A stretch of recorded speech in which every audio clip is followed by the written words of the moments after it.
Today's cool fact of the day is that about 20 minutes ago, a bald eagle flew literally 15 feet over the balcony where I'm recording this podcast, which is awesome.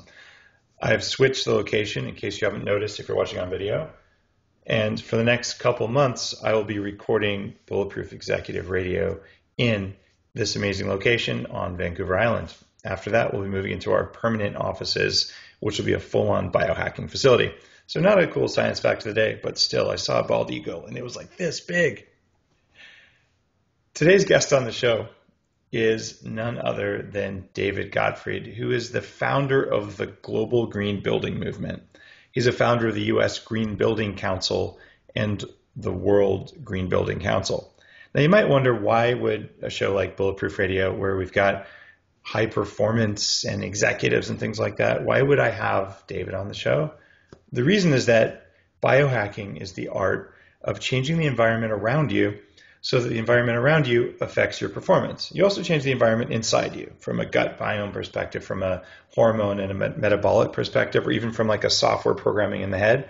But bottom line is, what's going on out here has a direct impact on what happens here and what happens here. And if you're on the radio, the here and here I'm pointing to my head and my heart and my gut and basically my body.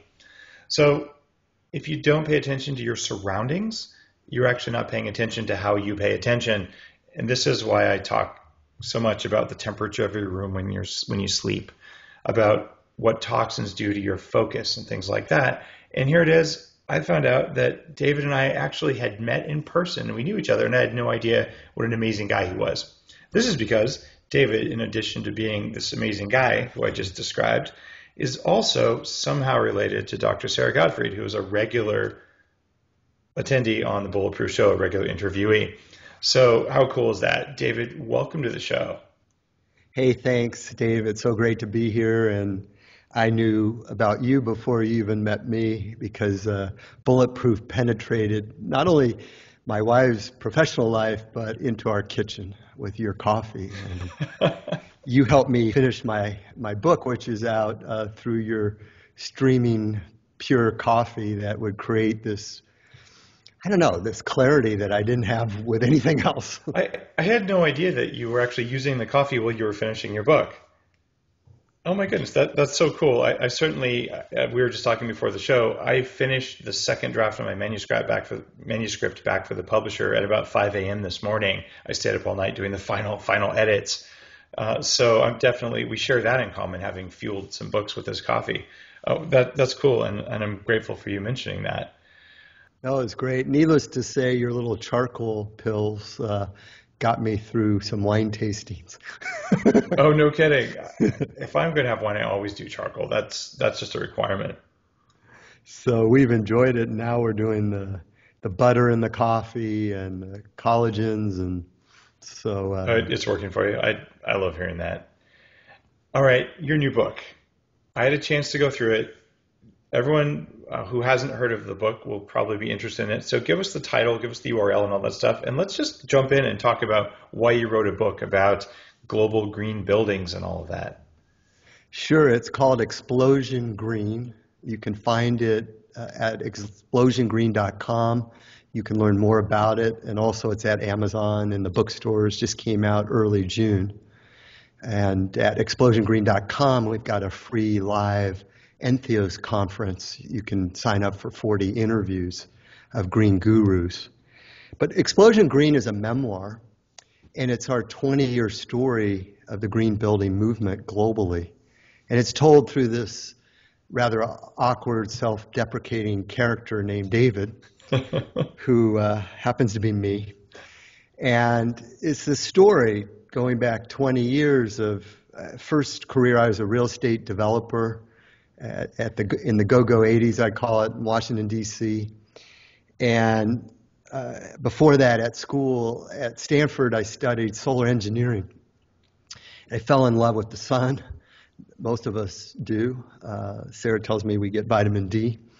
And we generally lock the sun out of buildings. We do get it in terms of daylight, but we don't control the daylight.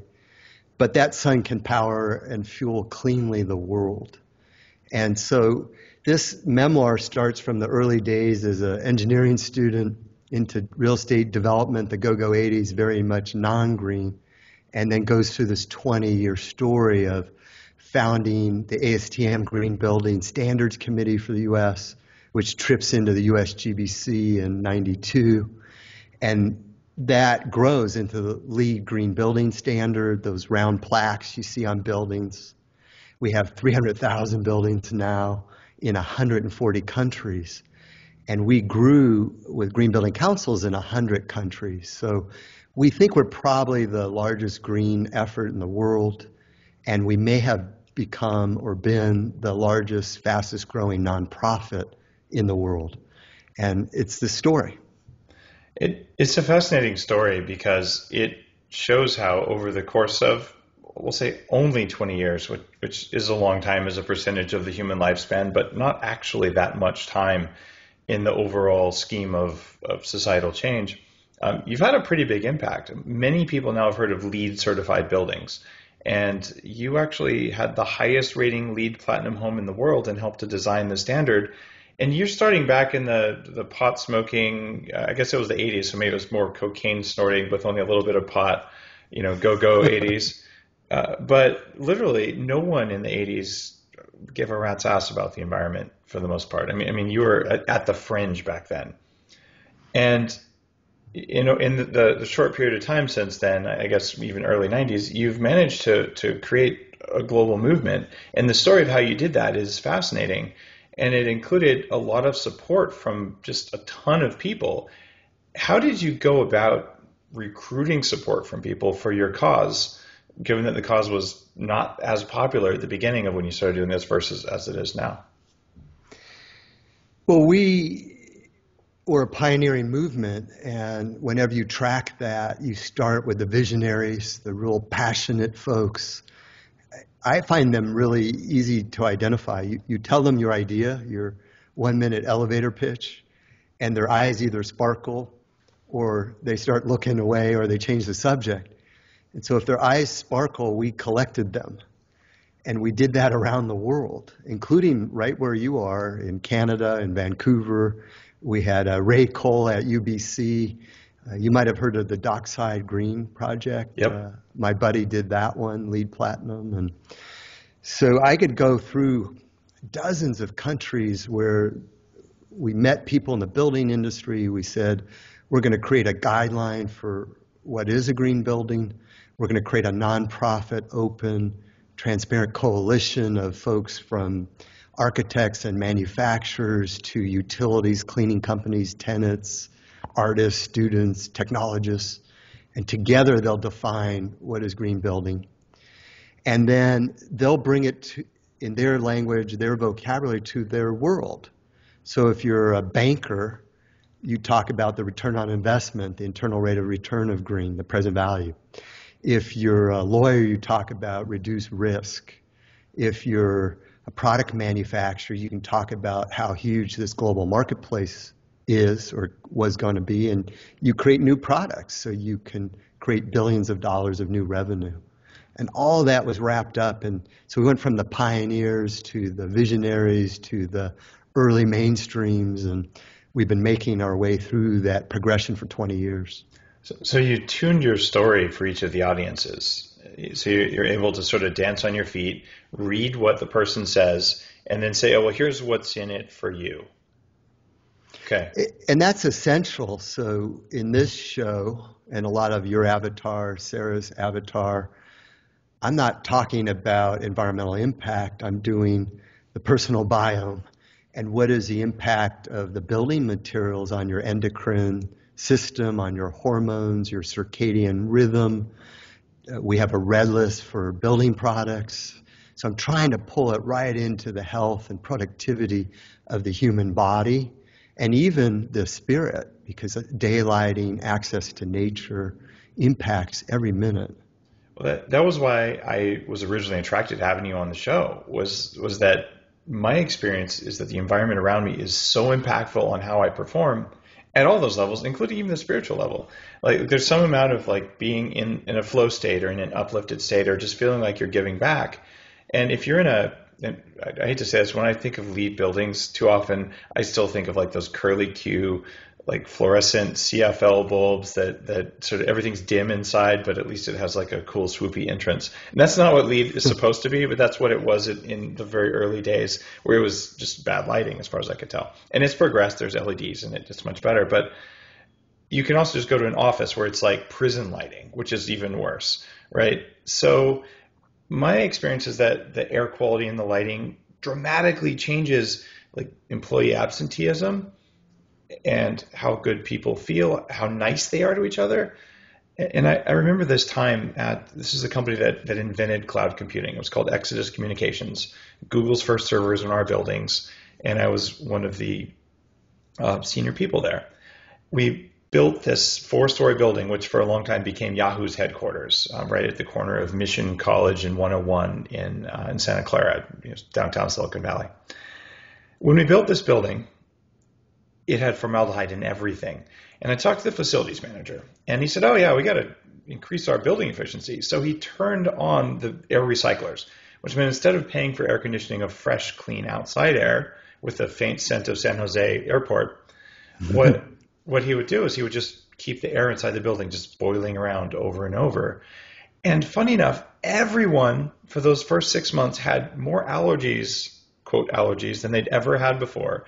People were sick all the time. People were kind of not feeling so good. And I was dealing with my own toxin things at the time, so it affected me maybe more than others. But I could tell this isn't an allergy thing. It's the air has irritants, mostly formaldehyde from all these new particle things we put up, particle board.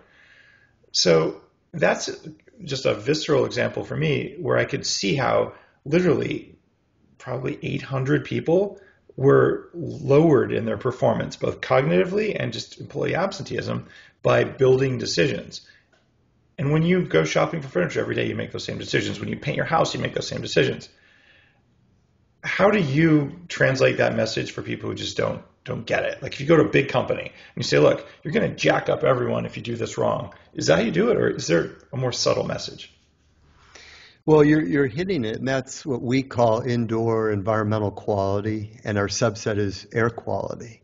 And in LEED, there are points for that, and we reward no VOCs, the volatile organic compounds. And we're encouraging building managers to get fresh air or air samples to measure whether it is indeed fresh, and to have higher air filtration of outside air. And what they did in the 80s was they tightened up the buildings for energy efficiency. They didn't want to run the outside air because they'd have to condition it. And then we brought in all these toxic materials, formaldehyde, but also the paints have biocides and fungicides. They put in preservatives so that the shelf life of the paint it looks great 3 years from now. But really you need it now. You don't need it 3 years from now.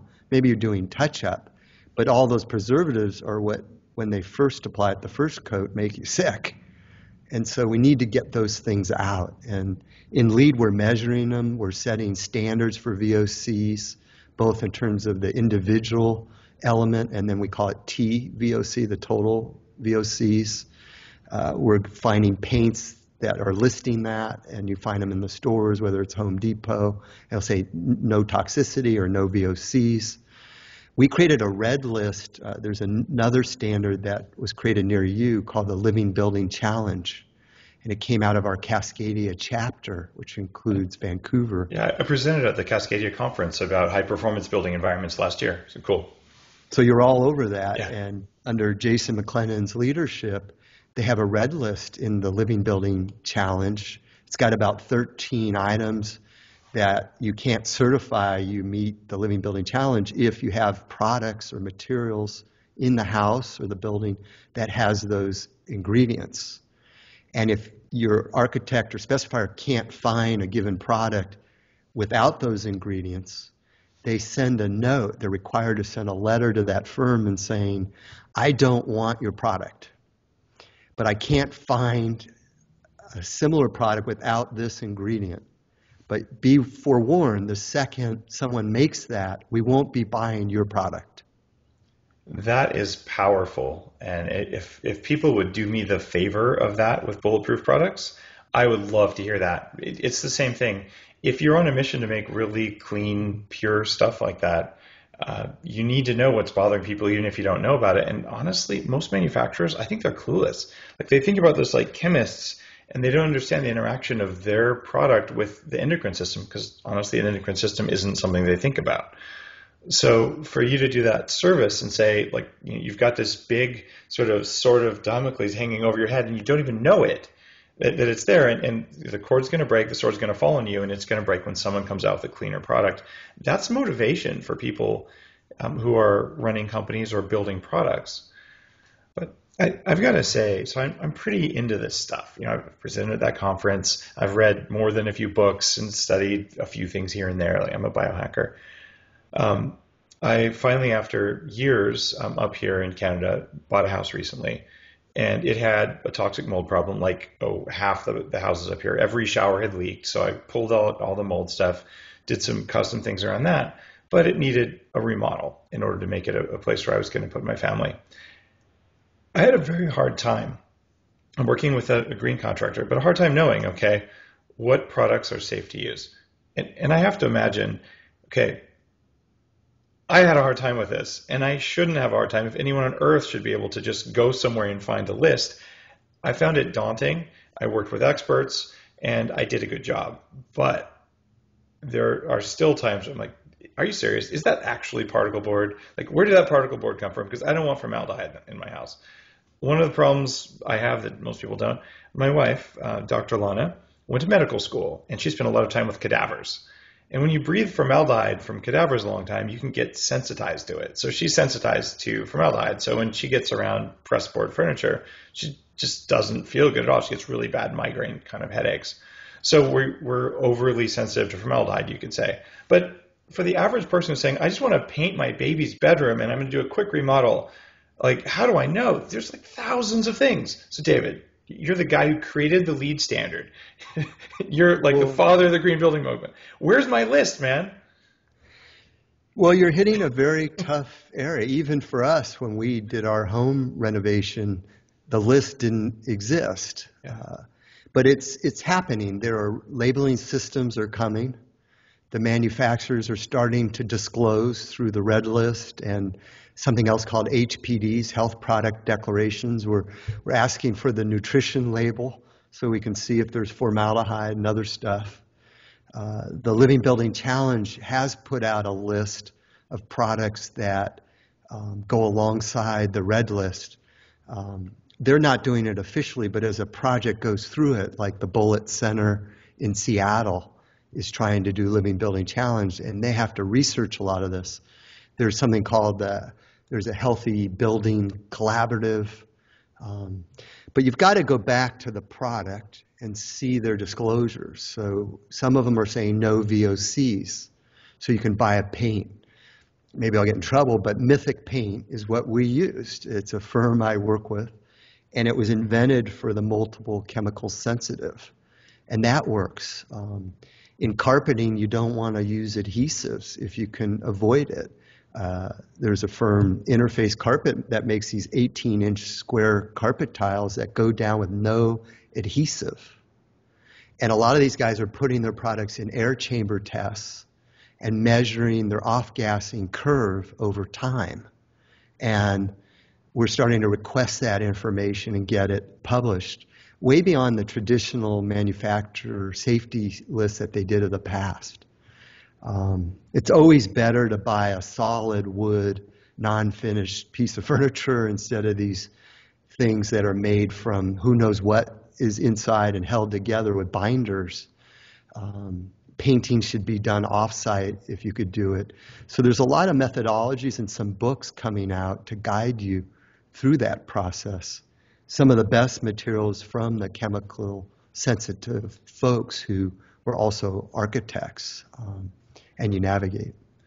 So your book, Explosion Green, definitely doesn't go into that side of things. It goes into the story of how to build a movement from something that went from kind of zero to hero over the course of 20 years with a lot of just amazing work from you. Along the way, you mentioned you have paint for chemically sensitive. Are you chemically sensitive? I'm not, although I have bad allergies. So you can Okay. put a HEPA filter on your HVAC system, which we did in one of our houses, so the pollen isn't Hmm. brought in. But Yeah. Sarah's got some allergies as well, so we try to take your shoes off at the front door. You don't want to track in all that stuff. In LEED, you get a credit for a grate that lets all your stuff fall down and you can collect it later instead of walking it through the house. But I think about 10% of Americans are chemically sensitive, and it's quite a lot, and it really impacts their productivity and health. One of the first lawsuits for indoor air quality was in the early 90s in DC. And guess what building it was? It was a Uh, federal agency. oh, I've read about this. Wasn't it like the EPA? Bingo. The EPA employees sued the EPA when they put in the new carpet. And it had this thing called, I think it was called 4PC. It was their backing on the carpet that made people sick, and they refused to go to work. And EPA settled it so that we wanted it to go to court so we could really put forward this issue publicly. That is truly funny when you think about it. Like, okay, their own employees know about indoor air quality, and I believe they've also had some problems with indoor toxic mold, which is maybe the flip side. And I'm working on a documentary right now about toxic mold and what it does indoor, just when people breathe it, and how it completely can just change your brain long before it gives you cancer or something. Some of the energy efficient things that were precursors to LEED have actually led to terrible problems with indoor moisture management and maybe creation of an inadvertent secondary effect. So you make a well-sealed building that's so energy efficient that fungus starts to grow, and then it gets recirculated, and everyone gets sick, not from the formaldehyde or from the volatile organics, but from the actual bioaerosols that are formed when bacteria and mold grow inside the ductwork. How do you balance, don't put man-made chemicals in there, but also prevent nature's chemicals and defense systems from coming online and messing with the people who live there? Like, it's a delicate balance. What's the answer? Well, proper ventilation is important, not just shutting it down. In fact, I like operable windows, even in million square foot, Yeah. commercial, gorgeous, platinum buildings. We're all different. Our hormones are different, our body temperatures. Sarah had me for a while measuring my basic temperature versus hers, and my T, this and that. And These female biohackers are relentless. I get it. what was it called? T3 she had me taking, and she wants to sleep at 64 degrees, which she thinks that women in her state should do, and no guy wants to sleep at 64 degrees. So proper ventilation is really important, and clean air, good air as well that's filtered. If you have a spill and a flood where your bathtub from your second floor leaks down and goes through your ceiling tiles and your drywall, you've got to rip that out. Amen. You can save your life, and maybe you don't feel it, but someone in your family, they just feel hungover all the time, and they gain 30 pounds, and they don't have any idea why. This has happened to me personally, and 28% of people have the genes where it's going to permanently wreck them without a lot of interventions. The rest of us just feel like crap all the time, but we get better. And you just got to do that. It doesn't matter if it's a LEED building or if it's really nice. If it sat there for even a little while, if the drywall got wet, it's got to come out. And if you walk into even a hotel room and it smells that mildew and mold smell, don't rent that room. Yeah. And if you have to sleep in it, call the front desk, ask them for an air purifier. Most hotels have them. Open those windows, run that purifier. Better yet, just don't sleep there. I've swapped rooms twice at 4-star and 5-star hotels. Sometimes there was one in London, super nice brand new hotel. The first story was one of those like half basements, and it smelled like turtles. Like, if your hotel room smells like turtles, you should go. And that's just the way it is, because you think, oh, I can take it, it's no big deal. But you wake up the next morning and you actually get brain inflammation. Your brain cells can leak a little bit of fluid, and then you sort of feel stupid. And you might also get a cold. You might get a lot of postnasal drip. But you lose your edge and you're quicker to anger and you're more emotionally volatile. These are subtle changes that have to do with sympathetic arousal, but you can get that from formaldehyde and fresh paint fumes, and they clean something in your hotel room with a really strong solvent like toluene or xylene or something, or you can get it from the presence of these other things. But whichever one of those it is, if it smells like a chemical factory or one of those things, I would say, honestly, you're spending a couple $100 minimum and maybe a lot more for a hotel room. They have to do what you want. And there's a trick. I almost did this at the Shangri-La Hotel in Toronto. This last trip where I was a speaker at a conference there, and I showed up and they'd given away my room. My flight was 3 hours late. I got in at 1 a.m. And they said, "Oh, sorry, we kind of gave your room up. We're going to have to put you in another hotel." I'm like, "Guys, I got to be up at 6 a.m. tomorrow. I just want my sleep." And they said, no. And I said, "That's okay. I'll sleep on the bench over there, like the one by the front desk." And they start looking alarmed. And then you say, "Oh, and I sleep naked." Right? And when you say that, you're almost guaranteed you're going to get a hotel room because like the presidential suite magically opens up. So it's okay if they give you a room that's toxic for you to just say no. And it's actually, I don't know, I don't think it's a manly thing to do to say, "Hey, I'll just deal with it. I'll take the hit." No, like you paid for it. Like get what you want.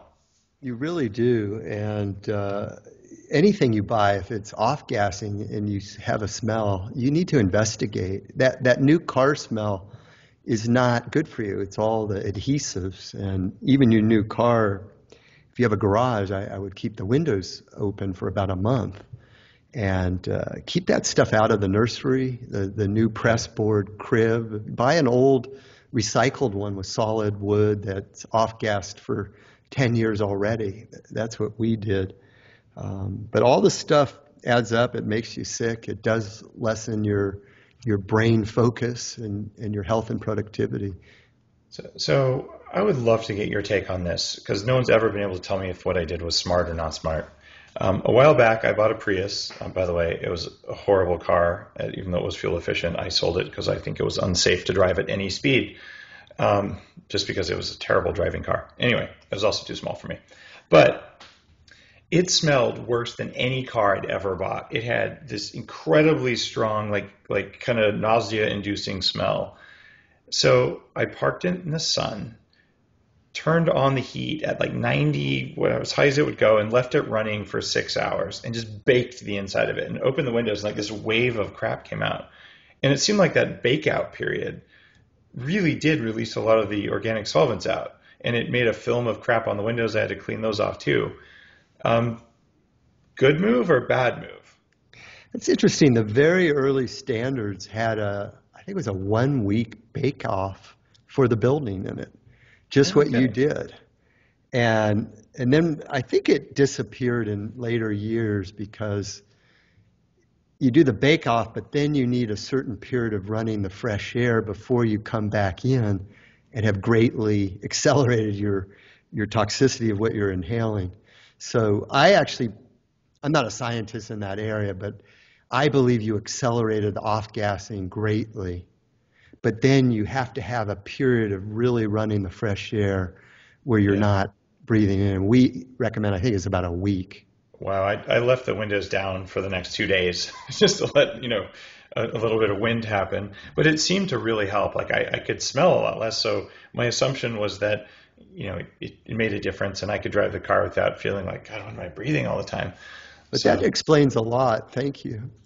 I thought maybe you'd have a good answer on the bakeout period because I never saw any science for that. I'm making a joke. Yeah, there's another kind of baking you do when you roll the windows up, but we're not talking about that. So. Now, speaking of that sort of thing, in addition to creating, you're the father of the green building movement, you're also a serial entrepreneur, and you've been remarkably successful in multiple endeavors. I want to pick your brain about what you do to stay at your peak performance. Like what are your tricks personally to be an entrepreneur and this guy with enough energy to go all these states and countries and convince people to do stuff that's hard? I call it a green hacker, playing off of your biohacker. I like it. I came up with that for this show. But it's hard. Honestly, a lot of the years it felt like Sisyphus. And, I'd push that ball up the hill, and the second I would take a deep breath, the ball would start rolling back down. And what I realized was my light inside, my spirit, was going out. And how do you keep the flame going, the renewable flame? And over many years, I've had to find different ways. First is just meeting really bright, engaged, creative, passionate people. Because I find they can restore your spirit. When you're down, you can tell them you're down. And they're always doing cool things, and that's exciting. And that helps a lot. So I'm always meeting bright people and asking them what gives them hope. In fact, my Entheos 40 interviews, my last question of the brightest people I could get my hands on in the world, I said, what gives you hope that we're going to make it as a species? And where did we go wrong? And what are you working on that's disruptive and has quantum leaps in performance to convince you and me that we're going to make it? And that rekindled my spirit more than anything. But I'm a backpacker, hiker, fly fisherman. I walk through rivers and I go upstream for a whole day. A great day, I don't talk to anybody. And so you're an introvert then? Very introverted. I write books, which is cathartic. I like deep, meaningful conversation. Exercise and getting the endorphins helps a ton. And I'm trying to think what else restores the spirit. Certainly hugs for some of the oxytocin that Sarah taught me. And nature. I just feel like I'm from nature. So walking in nature. Recently I had this goal of buying one new plant a day on the way home. Oh, wow. And planting it that night. And getting my fingers dirty and connecting with the soil. And I can't tell you how much I love watching them every day. How are they doing? Are they growing? And I think it's just reconnecting me to nature from where I came. So you get your resilience and your regeneration from interacting with bright people and from spending time in nature and even from, it sounds like, from some gardening. So those are the practices that you've built, and sounds like some relationship things as well, i.e. frequent hugs. Well, and deep, meaningful dialogue, and a lot of that I get with Sarah. I'm the type that I can't do anything until I can answer all the why questions. So you do a lot of thinking. Got it. Just a lot of time in your head. Well, and looking for the answers. If everyone's in a line and say, hey, man, get in line. They're giving out gold at the front of the line. I don't just get in the line. I want to go to the front and check it out first and make sure it's not fool's gold. Right. And if I'm going to invest, I have to believe in the transformational elements of it and the heart and the soul of the person I'm working with. So you sound like a guy who knows yourself pretty well, right? Now, we have a lot of listeners who are driving in rush hour traffic right now listening to this. In fact, tons of people just like this is what they do during their commute.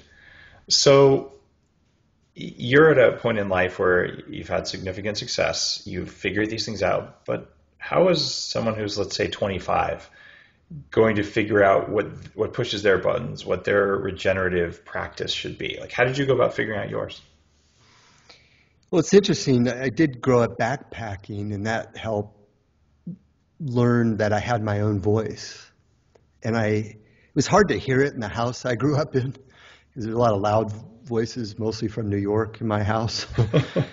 And later years, when I was an undergrad, I was in all the classes trying to do well. But again, they were just feeding us all the equations, but not why that equation is important. So I started reading Siddhartha by Hermann Hesse, and I'd every year on my birthday, I read the whole book. I'd sit at the fountain in the middle of the campus, and I just did this couple months ago at my birthday in May. And it's mostly learning to hear your own voice. It's learning to listen to your own soul and quieting all that noise from outside telling you, here's what's right for you. Or even, stop your playful spirit and become an adult. The second they tell you to become an adult, they mean don't play anymore, don't dream.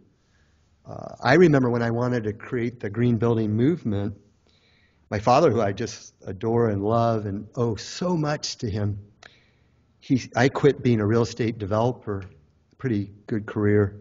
He said, well, this green building stuff is a good gimmick, but don't come home when you starve.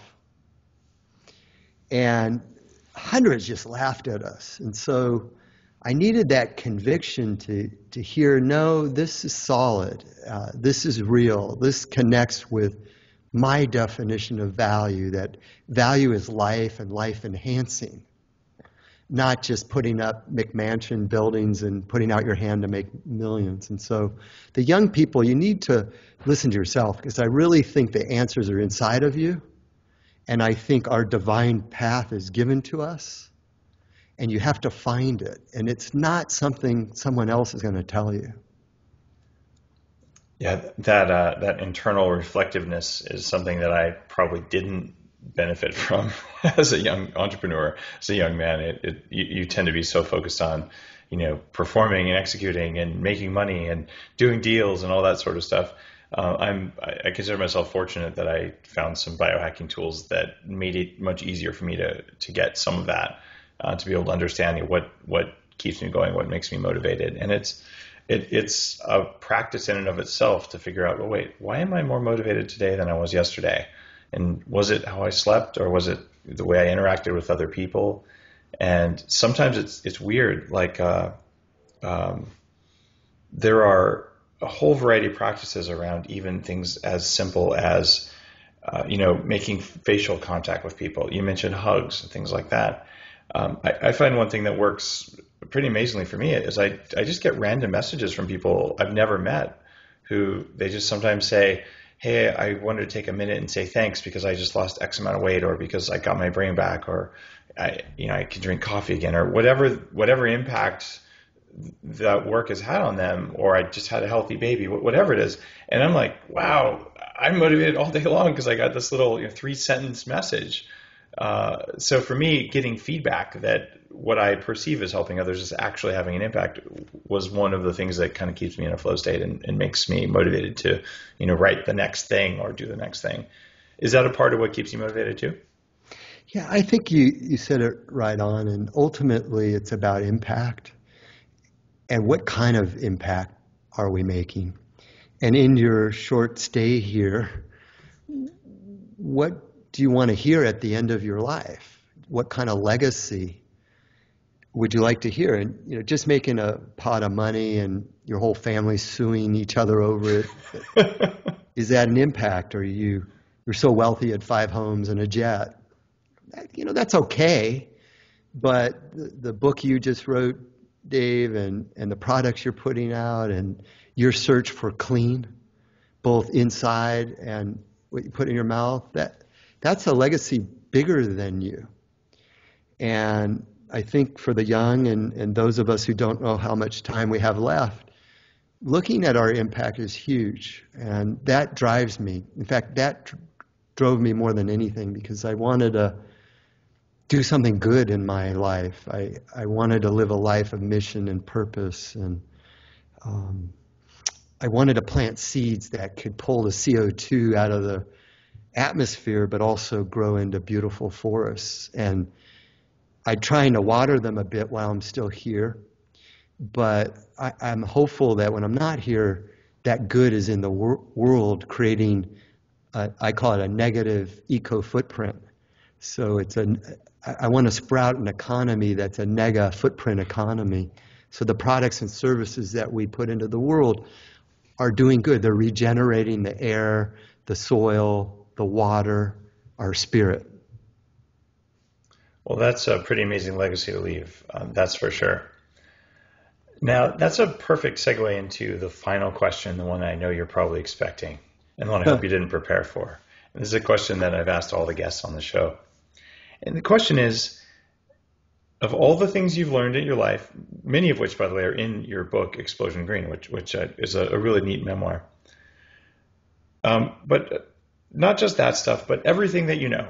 The three most important recommendations you'd have for people at any age, any walk of life, in order to perform better and kick more ass at life. So, three most important things you've learned.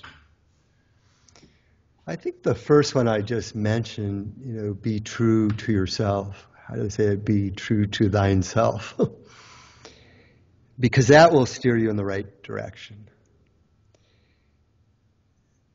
If you're really passionate on the second item about something, don't accept the no. And work really hard to convert the no into a profound, bold yes.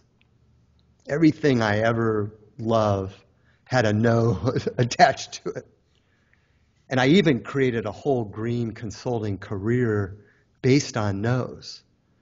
So whenever someone said a no, this can't be done, I worked hard to turn it around and became a specialist who could take on the things that couldn't be solved. So that fighting spirit created a maverick niche where I could charge the highest rates. Third would be learn to say, I'm sorry. Wow, that's the first time that's come up in, like 120 something episodes. That's a cool one. All right, tell me more about why sorry. And it took me a lot of therapy, so I just saved you gazillions of time and money. And sorry is linked to ownership. And not trying to convince that person, that they didn't understand you and what they didn't hear, but just, you know what, you're right. I screwed up and I'm sorry. And I could do better. I hear you. And that took most of my alpha male, big ego years to try to do. And Sarah and I have something someone taught us called a lifeboat. So the B is a bid. So you say to your partner, you're struggling with, can we do a lifeboat? That's the bid. The O is, I'll do an ownership, you do an ownership. And you got to be quiet when the other person's doing. I'll do an appreciation, you do an appreciation. That's the A. And then the T is the touch. Let me give you a big hug now. And you've repaired. You see, our kids need repair from the adult, and that's what keeps them off the shrink's couch in the future. Got it. Interesting. So you've defined a process where there's an initiation protocol, and then interesting. It sounds like a TCP/IP handshake to me, but that's just because I'm a network engineer, the way I think about things. That's pretty cool. And we were given that. I don't want to claim ownership for it. It's a neat idea in a relationship to be able to have something like that. So that's kind of part of your I'm sorry number 3 thing, where you actually have a protocol for that, where you can take ownership of it. That's your apology, and the other person sort of accepts and acknowledges it, and then you get a hug. That's cool and admirable. So thanks for sharing that with all the probably 50,000 or so people who are listening to this right now. So much appreciated.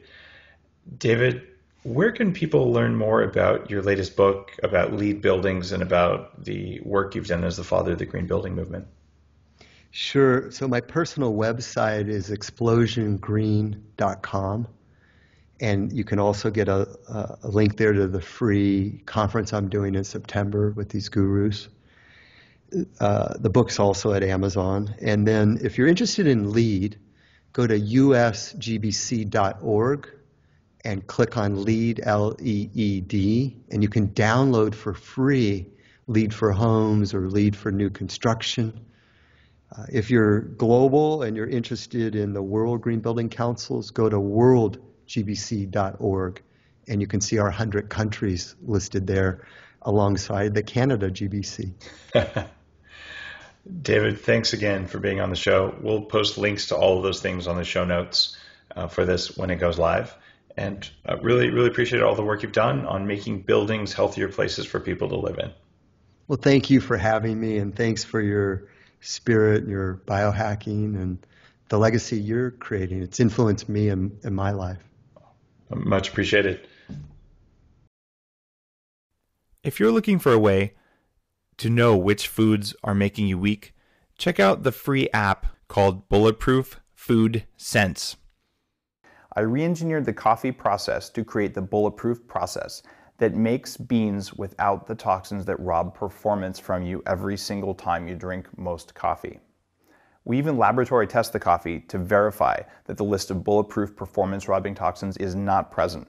So what you get is an ultra-clean bean that makes you feel good all the time when you drink it, and it doesn't cause food cravings the way normal coffee does.